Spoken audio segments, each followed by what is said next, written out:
This is the Tallahassee Business Podcast. Over the next few weeks, our mission is to bring you interviews with key leaders and community members with information you can use while we work together to navigate the impacts of the COVID-19 coronavirus.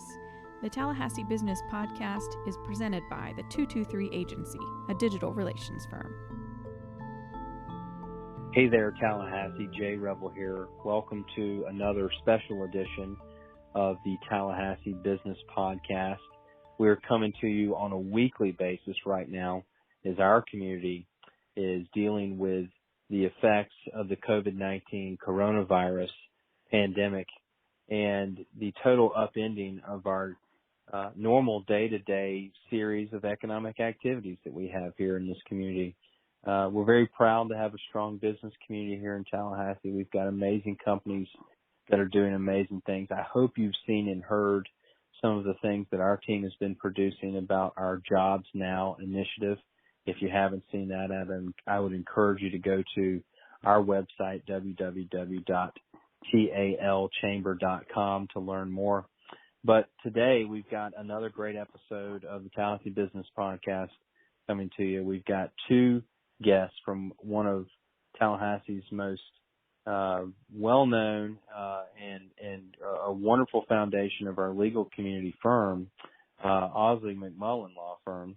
First off, joining us, we have Deborah Minnis, who is a shareholder at Osley McMullen.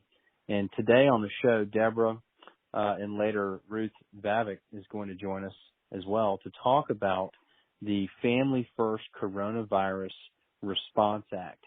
For you who maybe is an employer or maybe an employee, this is going to pertain to your sick leave policies that have now been adjusted by our Congress moving forward for the rest of the year, looking at how companies should continue to relate to their employers with this really unique situation going on. So without further ado, I want to bring Deborah onto the show. Deborah, welcome to the show. We appreciate your time and certainly your expertise, but thanks for joining us on the Tallahassee Business Podcast.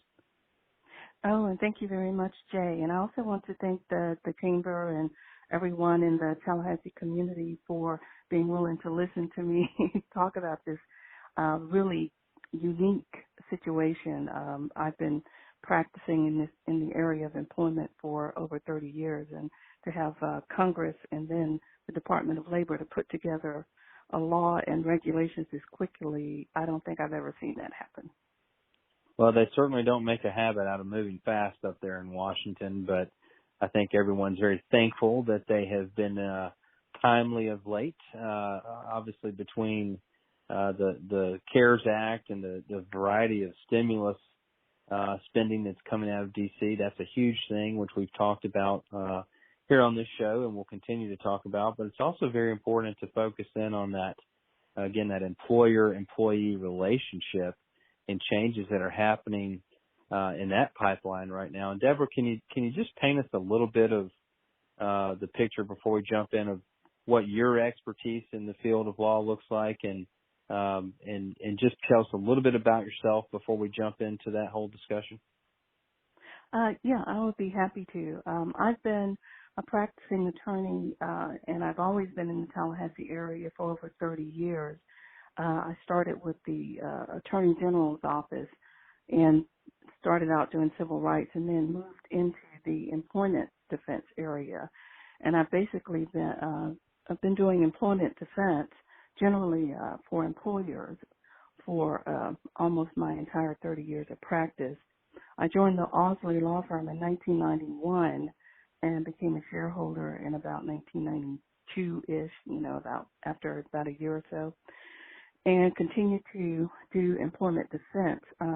The addition that occurred when I moved to Osley is that in addition to litigating cases and defending cases in court, I also took on the role of consulting with employers in their employment matters. So for a number of years, I've been consulting with employers on some of these types of leave issues, particularly the Family Medical Leave Act, which has been affected by this new law, and a number of other employment-related areas, including the Fair Labor Standards Act, which this act borrows some of those provisions. So that's kind of just a general overview of my experience in this area. Well, thanks for sharing that. And again, we appreciate you sharing your expertise with all of our listeners and chamber members here in the community right now. Deborah, maybe again jumping in, can you tell us just on a base level what the Family First Coronavirus Response Act is and what that generally means for employers? Sure. And you know how we professions are, we love to use acronyms. So the FFCRA, basically it's an act that was enacted by Congress, and it took effect April 1st, 2020. It is set right now to expire on December 31st of 2020. Of course, there could be amendments, there could be extensions depending on how the COVID-19 issue rolls out. One of the overarching things that both employers and employees should understand about this particular act is, according to the Department of Labor, when they did their regulations to implement it, their concern was to make sure that there was a period of time where there would be consistent paychecks for employees throughout that 12-week period, and I'll talk about that in a second. So the overarching basis for the act is to have some consistency in employees getting paid during this time period. On the other hand, they did want to balance the needs of the employers, so there are some qualifiers in the act to help, especially the small business employers who have less than 50 employees. So I'm going to talk about that for a little bit also. But basically, the act itself has three major parts. I'm going to talk about the two major parts dealing with the leave. There is a tax credit piece that is in there also, and I'm not really going to get into that today because there are so many IRS and other employment tax issues with that I could spend the whole day just discussing that. But the two important pieces that I'm going to talk about today is the expansion of the Family Medical Leave Act and the Emergency Paid Sick Leave Act. And people have heard about the Family Medical Leave Act. Most people refer to it as the FMLA. And one of the things about that act is that normally it only applies to employers with 50 or more employees. This new expansion will apply to any employer who has less than 500 employees. So even if you have not had to deal with the FMLA in the past, you may have to deal with this expanded portion of the FMLA at least till December 31st of 2020. The thing to remember though is that the expansion only gives leave for the need to provide child care for your child due to the closure of the child's school or daycare provider because of COVID-19. So it is a very limited expansion. That's one thing to remember. The other key portion of the act that I'm going to talk about is the Emergency Paid Sick Leave Act. Generally in the U.S., there is no requirement that employers provide paid leave of any kind. Most employers do. But this is the first time that the government has really stepped in and ordered paid sick leave for employees. And under that provision, employees are entitled to receive up to 80 hours of paid sick leave for a variety of reasons. There are about 6 that are listed in the Act, and Ms. Bobick is going to go into more detail about the qualifications for each of the 6. But just to give you an idea, is that if the government or a governmental agency has ordered a quarantine because of COVID-19, whether a healthcare provider has required that a particular employee self-quarantine because of COVID-19, whether the employee has symptoms of COVID-19 and is seeking medical diagnosis. It also does include a portion for caring for someone who has been ordered by the government or by a healthcare provider to self-quarantine. Also, the child care portion is here also, so there's a piece in there dealing with the child care. If your child's school or daycare provider has been closed because of COVID-19. And there's kind of this little catch-all where they're experiencing similar conditions as specified by the Secretary of Health and Human Services. So they kind of give a catch-all for those folks to come up with other issues. But that's kind of an overview of how the Act works. And there are a variety of interplays and interesting little nuggets that differ between the law itself and the regulations in general. You know, Deborah, you mentioned that the expansion of the law is somewhat limited in scope, obviously related particularly to the COVID-19 coronavirus, but to your point, it also expands the field of companies that this applies to. Can you speak to the things that companies should be aware of most right now? Again, this is probably hitting some people on their radar that maybe aren't accustomed to it, I would think. Absolutely.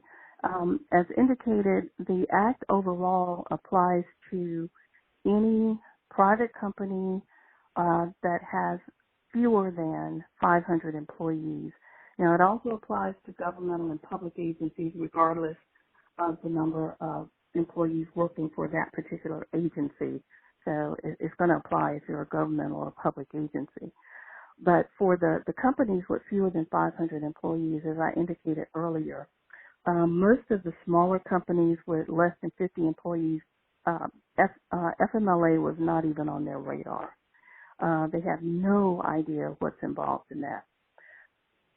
The first portion of this act does allow an employee to take up to 12 weeks of paid leave, 12 weeks of leave, let me start there, to care for a child whose daycare has closed or school is closed because of COVID-19. So that's going to sweep in a lot of employers who've never had to deal with the FMLA ever at all. Now, I guess as a kind of a balancing act, the law says that the first 10 days of that expanded FMLA leave can be unpaid, but it does allow an employee to decide to use paid leave that the employer offers them that they have on the books. So if you're a small employer and you do allow your employees to have paid leave, they can use that paid leave during that first 10-day period. Now, the tricky part with that is that the second part of the Act, which is the emergency paid leave section, can also be applied in that 10-day period. So arguably, an employee could be paid for 12 weeks of leave to care for a child because the daycare is closed or the schools are closed. And for a lot of employers under 50, that has never, ever been on their radar before. Wow. Yeah, that's certainly a substantial change that many will want to know more about and how it's going to affect their organization. Talk a little bit about that relationship between the employer and the employee, because obviously there are some things that employers are going to have to let their employees know with these changes happening. How important is that right now? That is extremely important, and in fact, the Department of Labor has developed a notice poster that employers are required to post. So if you haven't gotten it, they really need to go onto the DOL website or get with someone that can get them a copy of that poster, because that poster has to be displayed. And it basically explains to the employee what their rights are under these two provisions. So that is really important that they seek that out and get that. So if you've got under 500 employees, you need to find that poster and get it up in your workplace. It's a little tricky now because most people are working from home. So what some employers are doing is that they're getting the poster, they're getting a copy of it, and they're sending it out to their employees via email. if necessary. But we want to get notice to the employees of their rights under these two provisions. And what are some other critical things that employers should be thinking of in this time? Obviously, this is something that has the potential to, everyone's lives and professions have been somewhat upended. But if you're an employer and you're still trying to figure out how to make everything balance at the end of the month right now, what are some other things that maybe they should be paying particular attention to with this new change to how we handle these types of things? A great question. And one of the things I would want to note is that I've kind of focused a little bit on the extended FMLA because people are kind of familiar with that. But the second part of the Act, the Emergency Paid Sick Leave Act, applies to anybody who's got an employee. So it doesn't matter whether you have 50 or less than 50. The Emergency Paid Sick Leave Act applies. And basically it says that the employee is entitled to paid leave up to 80 hours for one of the 6 things that I mentioned earlier. So any of those things occur, the employee can get up to 80 hours of paid sick leave. What the employers will also notice is that trying to read the law versus the regulations is going to be a little bit confusing. So if you're very astute and you want to read the stuff for yourself, great, but just realize that there appears to be some inconsistencies between the law and the regulations. So it may, not be a bad idea once you've read them to check with someone to make sure that you're reading them succinctly or the way they should be read. One example is under the Act itself, the language of the Act, where it talks about healthcare providers, and I'll definitely get into the healthcare provider exemption a little more thoroughly. The Act itself uses the definition of healthcare provider that is in the FMLA. And the FMLA definition is very limited. It's only limited to doctors, medical doctors, and osteopaths. When the Department of Labor decided to issue the regulations for the FFCRA, they realized that that was not really what was intended, so they kind of broadened the definition in the regulations.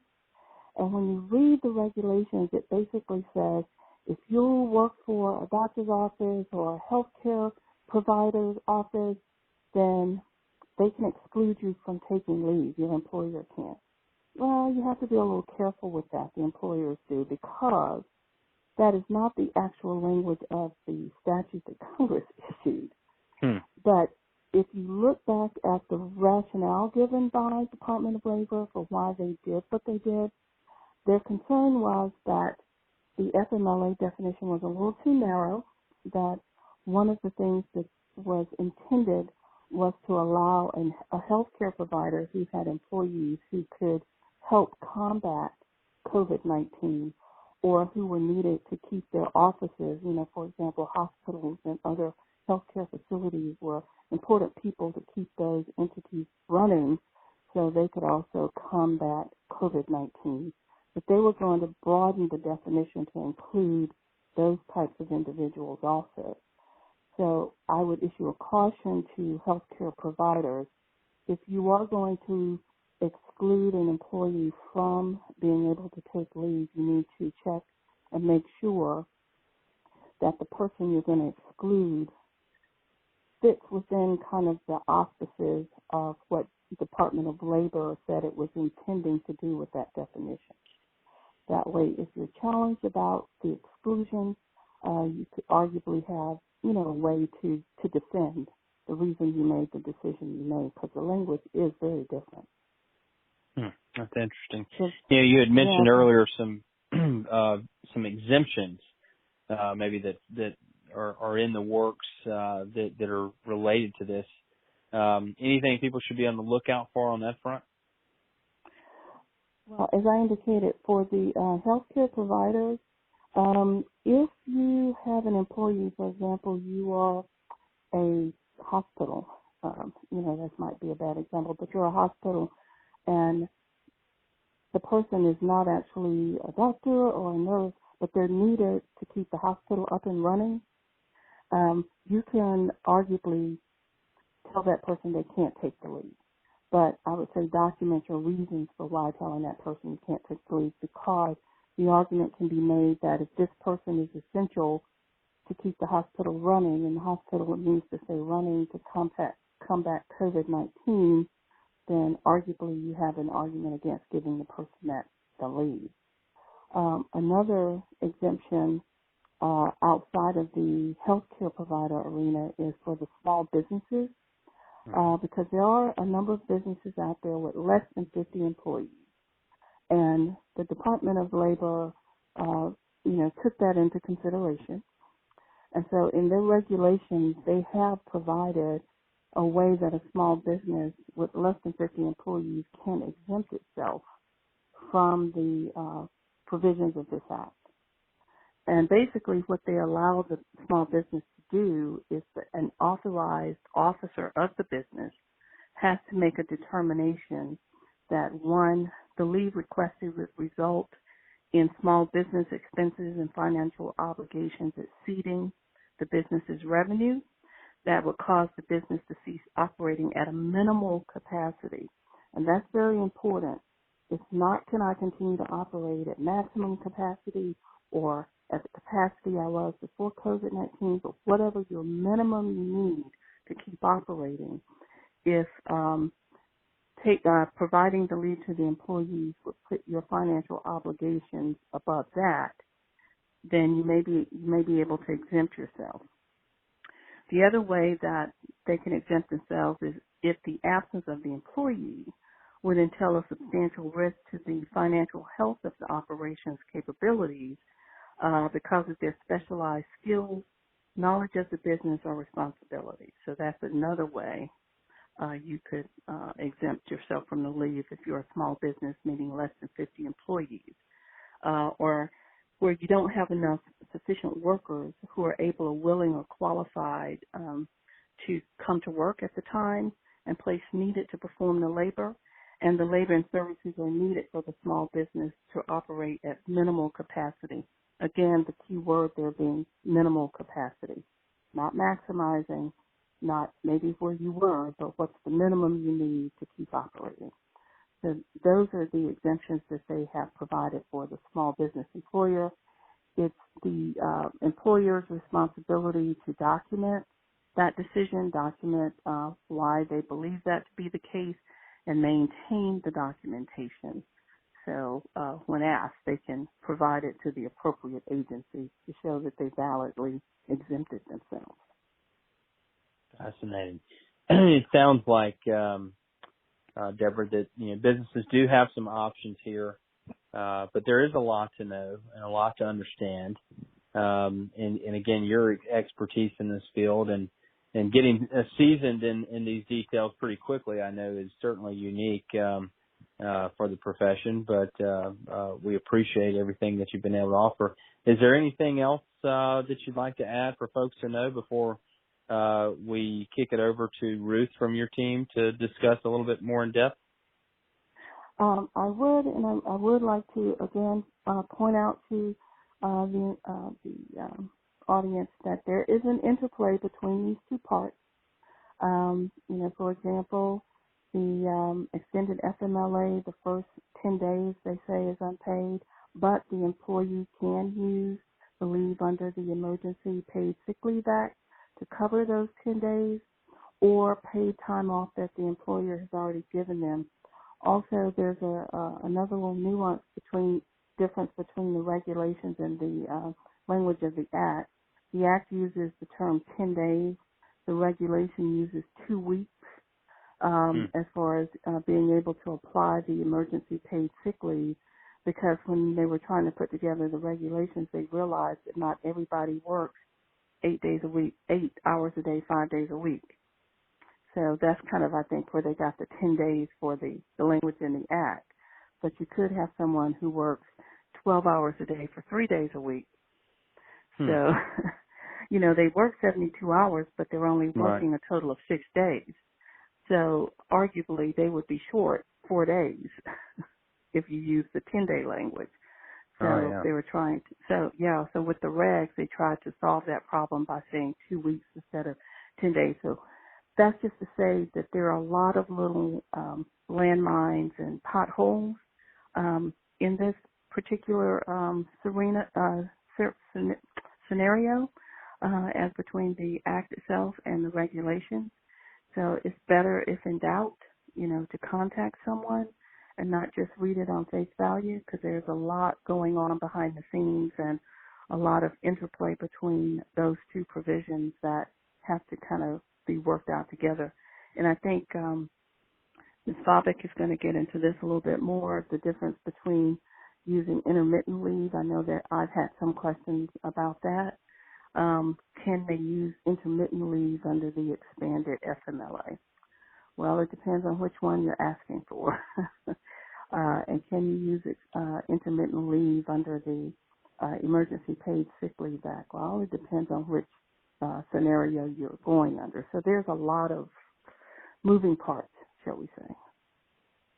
Well, and again, that's why we have folks like yourself who can offer expertise in that and help people find the answers that they need. And I know people will find the things that you've shared with us here on the show today incredibly valuable. Again, appreciate your time and effort to come here and work with us on a remote podcast to be able to translate some of this for folks who many are probably hearing about this for the first time. So I can't thank you enough for joining us on the show here, Deborah. It means a lot to our business community.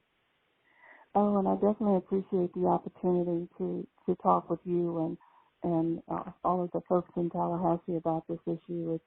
It's a very unique situation that we find ourselves in, and we're all trying to get through it together. And anything I can do to help, of course, I'm willing to do. You got it. Can't again tell you how much we appreciate it. And folks, now we're going to transition to the second part of the show where we bring on Ruth Bobick, who is also a shareholder with the Osley McMullen Law Firm. Ladies and gentlemen, for the next portion of this show, we want to continue with our conversation about the Family First Coronavirus Response Act with another wonderful guest from the Osley McMullen Law Firm, is Ruth Bobick here. Ruth Bobick here, a shareholder with Osley McMullen, who's going to tell us a little bit about some further things that employers should be aware of and be considering with these new regulations that have come out as a part of this act. First of all, though, Ruth, can you tell us a little bit about who you are and your legal profession and how that pertains to our subject matter here today? I'd be happy to, Jay. Thank you. I practice, as Jay mentioned, with Deborah Minnis at Osley McMullen. I practice mainly in the employment and intellectual property realms, both with litigation and consulting. In terms of my background, I'm a bit of a non-traditional lawyer. I had other careers before becoming a lawyer, including in HR, human resource. So I feel like I have a little bit of a nice, hopeful piece to talking with employers and their HR folks when it comes to employment law. Currently, we live in Tallahassee. My husband is a professor at FSU, and we have 2 young children who, like many of yours, are probably playing outside the door nearby. Absolutely. Yeah, it's definitely a strange time, but it's fun having the kids around, but definitely a different environment, right? Indeed. I think everybody's doing the best that they can. That's it. That's all you can do. But, kind of related to that, obviously, in the first segment of this show, we talked with Deborah about what kinds of companies will be affected by these changes. And sort of, I guess, a good way maybe to pivot to the conversation with you is now what? Now that you know you're being affected by this, what are the things that employers need to be doing in their work as employers to be able to make sure they're prepared for everything that comes next? Sure. And this is where the rubber meets the road, so to speak. So assuming that the Families First Act applies to you as an employer, you can think of it in two pieces. So one piece is the Emergency Paid Sick Leave Act. That applies for about 6 reasons. The sixth one we don't know much about yet, so just stay tuned for more on that. But the others can pretty much be broken up into caring for oneself or caring for somebody else. The second portion of the Act is the Emergency Family and Medical Leave Expansion Act. And that, as Deborah covered, applies to employers with fewer than 50 employees, so employers who have not traditionally been covered by the regular FMLA, the regular Family and Medical Leave Act. So there is some interaction, but because it applies to different types of employers, I'm going to break the discussion up a little bit. So as an employer, if you have an employee who needs to take care of a son or daughter whose school or child care facility is closed, we're going to assume that that's probably the most common reason that your employees are going to need to take leave. And there's overlap in this area between the EFMLEA and the EPSLA. And the way this works is, like the regular FMLA, there is a maximum of 12 weeks of leave, job-protected leave, that you need to grant to your employees for this reason. For any of the reasons for which an employee needs to take leave under this Families First Act, they have to provide a few pieces of baseline information. Those pieces include the employee's name, which seems obvious, but keep it in the documentation, and keep in mind that this information may be coming from somebody else initially, a spouse or a family member. The second piece is the date for which the leave is requested. The third piece is the qualifying reason for the leave, and again, we'll get into all of those in a few minutes. And the fourth is an oral or a written statement that the employee is unable to work because of the qualified reason for the leave.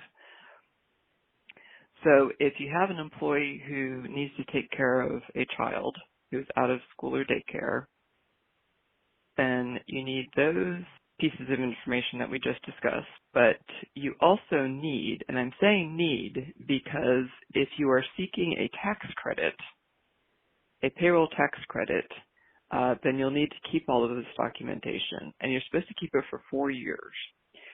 But the additional documentation required for child care leave is the name of the son and or daughter being cared for, the name of the school or place of care that has closed to become unavailable, and a representation from the employee that no other suitable person will be caring for the son or daughter during the period for which your employee is taking the leave.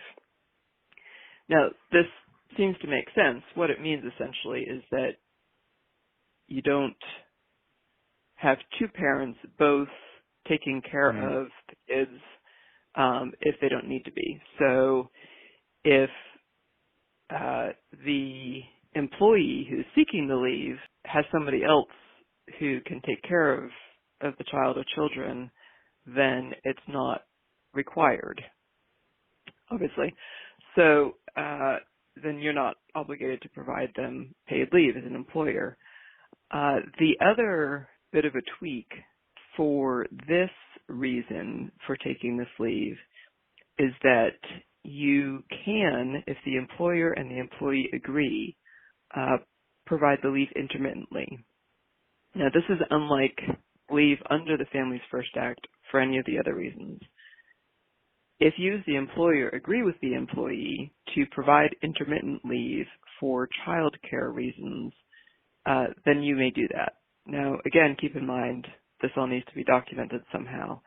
But for instance, if your employee only needs to be home half the day, say they're splitting the duties with another adult, then you could agree to give them 4 hours of covered leave per day. And in that case, the EFMLEA portion is calculated as 12 weeks, which you may break down hourly. So if you do 4 hours a day, for instance, it could keep going potentially for 24 weeks. Fascinating. Now, that's where people say the details matter, right? There's more flexibility here than maybe you think at first glance, I guess. Exactly. In some ways, it's more detailed than traditional FMLA leave, but on the other hand, there is more flexibility, I think, built in there. And it appears Congress and the Department of Labor were trying to balance the needs of employees and of employers, small business employers. So that is probably going to be the most common reason for employees needed to take leave. So that's sort of a brief overview of how that piece will apply. Now, the way it works out in terms of the interaction between the two pieces for childcare leave is that the first 2 weeks of childcare leave may be unpaid under the EFMLEA portion of it.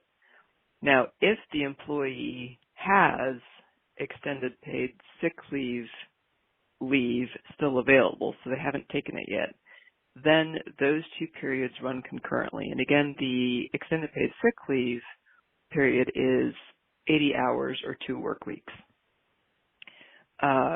80 hours for full-time, otherwise 2 work weeks. We won't get into today how all that's calculated, but there's pretty good guidance on that. So if the employee needs to take childcare leave and they have not already used the paid sick leave under the Families First Act, again, that started April 1st, then the first 2 weeks of that childcare leave, or 80 hours if you're going intermittently, would be unpaid, except that the Extended Paid Sick Leave Act applies. And the way that applies is that the employer needs to pay the employee 2/3 of the greater of the regular rate of pay or minimum wage.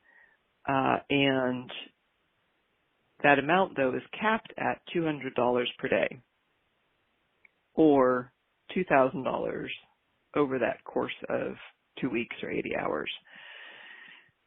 The same pay rate applies when the paid EFMLEA portion kicks in after the first 2 weeks. Again, don't want to confuse anybody today, but if the employee has, for instance, already maybe had symptoms of COVID-19, as we'll talk about in a few minutes, or has had to take care of someone else who is suffering from it, then and has used up their 2 weeks of emergency paid sick leave, then the employer can require, or the employee can opt to use whatever paid leave they have available under normal employer policies for the first 2 weeks of childcare leave. We've had some questions also on this piece about whether the emergency FMLEA childcare leave, that 12-week period, stacks with regular FMLA leave. The answer is generally no. There is a cap of 12 total of weeks between the EFMLEA and regular FMLA leave. But employers need to keep in mind that that may depend on how they have set their FMLA leave years. Now, many employers have a calendar year FMLA leave year, in which case it's pretty easy. Employees may only use 12 combined weeks of regular FMLA and EFMLEA leave in 2020. If an employer has a rolling leave year, or for instance, maybe they start their FMLA leave year on July 1st, then it gets a little bit more complicated. And again, without going too deeply into it today, essentially the separate 12-year caps apply. So if an employee has taken already 12 weeks of regular FMLA leave, and the employer has a July 1st FMLA leave year start, then the employee could take 12 weeks of FMLEA leave starting July 1st, but it has to be done by December 31st, 2020. So the short answer is no, they don't stack. There may be some careful calculations that need to be done by employers who have sort of non-traditional or non-calendar FMLA leave years. And this is not leave you can take with you, right? After, I mean, this is very particular to this virus, not something that's necessarily transferable beyond those dates you mentioned. Exactly. Employers do not have to pay out for any unused leave if an employee leaves that employer's employment. So this is not like some types of PTO or sick leave or vacation leave where employees accrue certain amounts and then they can get paid out under employer policies if they leave without using it. This is an entitlement, but there's for private employers, there's a payroll tax credit. So employers really shouldn't be having to bear a terrible financial burden for paying this leave. That brings up an interesting tweak, Jay, because an employee, each employee is capped at 12 weeks. So if an employee takes 10 weeks of EFMLEA leave at one employer and then moves over to a different employer, then they only have 2 weeks of EFMLEA leave remaining to them. So it's 12 weeks per employee from April 1st to December 31st, 2020, not 12 weeks per employee per employer. Okay. Does that make sense?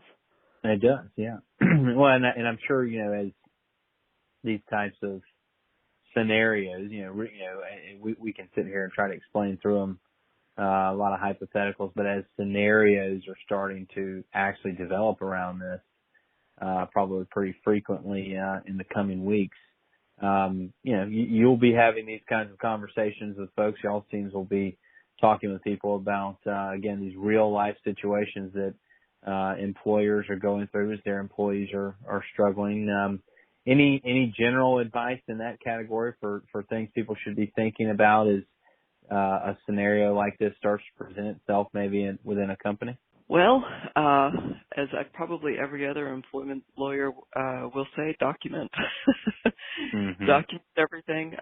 Again, because you can accept oral information from employees who are requesting leave. That puts the onus on you as the employer to document that. We have already been working with some of our clients to develop some forms.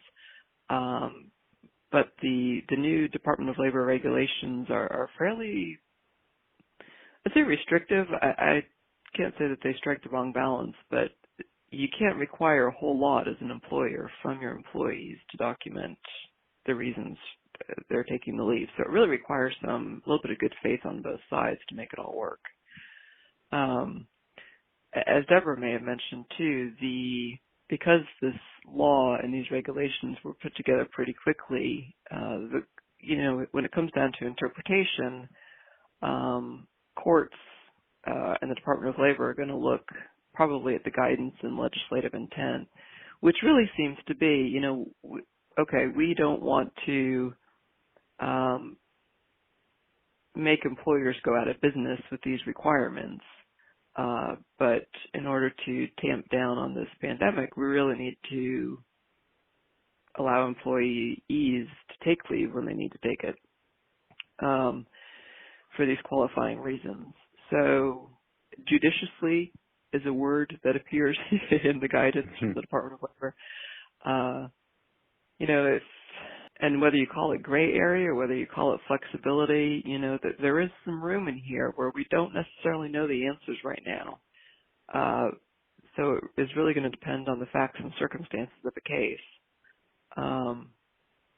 So I, suggest employers, think about the balancing of their needs and the employees' needs when they're deciding how to proceed. And of course, looking at the actual requirements. But if there's some gray area or some question, think about that balance and then document it. Whatever you decide, make sure you document that so that you can justify it later if you need to. Hopefully not, but there are going to be some difficult situations. There are going to be some folks on both sides probably who end up upset and maybe seeking some legal recourse. So, we want employers to be able to show why they took the decisions that they made, in good faith without having to try to go back and recreate the wheel, which we all know is really difficult. Mm-hmm. Well, you used the word balance. I think that's an appropriate word for right now, when a time where there's a lot of things up in the air, just trying to keep a level head and make good decisions. And as you said, document those things and most importantly, be informed. And I can't tell you how much I appreciate your comments here today, as well as those of Deborah's. Ruth, is there anything that maybe we should, in closing, add to those who are listening in that maybe they should be aware of? I'll just say, point out for the self-care reasons under the FFCRA, the pay caps are different. It's intended to provide full income replacement up to a maximum of $511 a day, or which again is over 2 weeks, so capped at $5,110 total. But when you're looking at documentation, the employer generally is not going to be allowed to request, for instance, the doctor's note. What you do need to get as an employer is the name of the healthcare provider who is providing the pertinent advice or diagnosis. So you need to be a little bit careful as employers not to go overboard beyond what the regulations allow in terms of requiring documentation. It will require a little bit of trust. We know that, and that was one of our first thoughts, and we've already been talking with some of our clients who have questions in that regard about how to really apply that. But, hopefully you have good relationships with your employees. The last thing I think I want to point out is talk to an employment lawyer before you start changing your leave policies. In light of the FFCRA, it provides some limitations on what you can do, potentially. So don't go making drastic changes in your leave policies without talking with a lawyer first. And I also say, talk to your CPAs. We know a number of CPAs who are working on developing leave tracking programs, because we know this is new and complex, and particularly if you're seeking that payroll tax credit, you need good documentation. You need to be talking with a CPA about the best way to do that. Well, we always like to agree with that advice and tell people that fortunately we have wonderful law firms and CPAs here in our community that are chamber members and in good standing with the community, trying to do good work for those who need it. And certainly your firm at Ausley and McMullen is one of those. And Ruth, I just want to follow up with the point that I made to Deborah earlier. We appreciate both of you coming on the show. We appreciate your expertise and certainly your time and your willingness to speak to our listeners and the broader business community here in Tallahassee about things that they need to know about the Family First Coronavirus Response Act and the variety of impacts that can have on businesses and the relationship between employers and employees right now. So thanks again for coming on the show. We appreciate your expertise. I can't tell you how much it means. There'll be a lot of folks looking for answers here in the coming weeks, and I think the topics and range of knowledge that y'all have been able to display here about something that's been sort of a fast-moving target, I think goes to show just how wonderfully talented the attorneys at your law firm are, and how wonderfully talented both of you are. So we appreciate that very much. Thanks for being with us. We appreciate you, Jay, and everything the Chamber does for our community.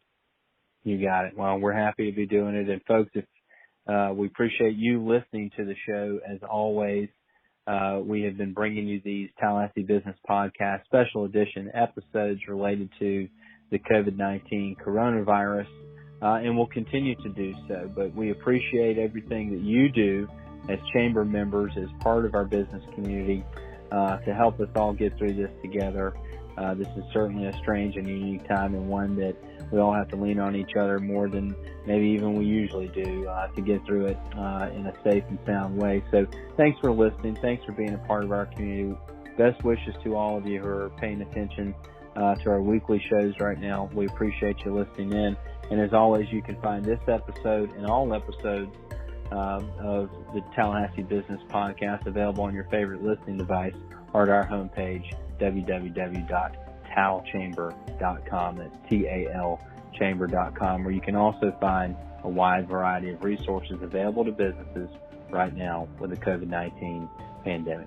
Thanks again for listening. We'll be back with you real soon.